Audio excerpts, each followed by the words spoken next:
आपल्या समाजात वाचाल तर वाचाल ही म्हण प्रचलित आहे। आज आम्ही इयत्ता 4थीचे विद्यार्थी वाचनाचे महत्त्व सांगणार आहोत।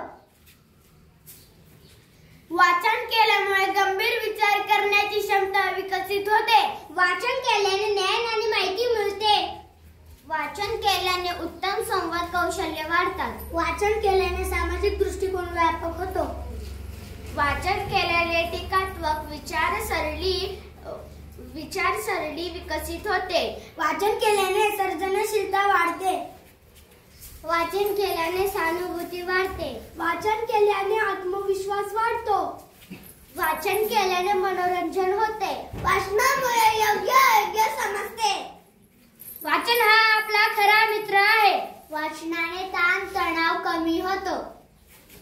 वाचनामुळे एकाग्रता वाढते। वाचनामुळे व्यक्तिमत्व विकास होतो। वाचनामुळे चालू घडामोडी समजतात। वाचनाने शब्द संपत्ती वाढते। वाचनाने विचारशक्ती विकसित होते। वाचल्याने आकलन क्षमता विकसित होते। वाचनामुळे आपले वाक्चातुर्य वाढते। वाचनाने मेंदूला चालना मिळते।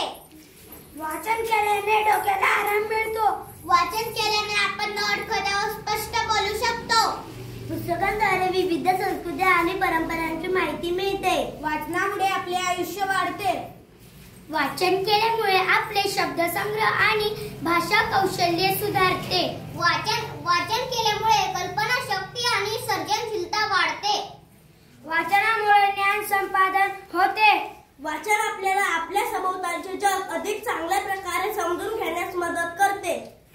वाचन केल्याने शिस्त आणि चिकाटी येते। वाचनामुळे समजूतदारपणा वाढतो। वाचन केल्याने ज्ञान आणि विचारांचा पाया मजबूत होतो। वाचन आपल्याला जगाची अधिक चांगली समज देते। वाचन केल्याने आकलन शक्ती वाढते। वाचन केल्याने आपण अभ्यासात पुढे जातो।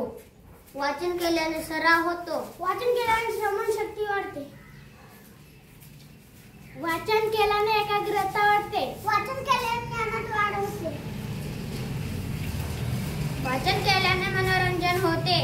वाचनामुळे सकारात्मक विचार येतात। वाचन हे जीवनाला योग्य दिशा देते। वाचन हे विचार करायला शिकविते, अंतर्मुख करविते। वाचनामुळे मानसिक आरोग्य चांगले राहते। वाचन ही एक कला आहे। वाचन माणसाला माणूस बनविते।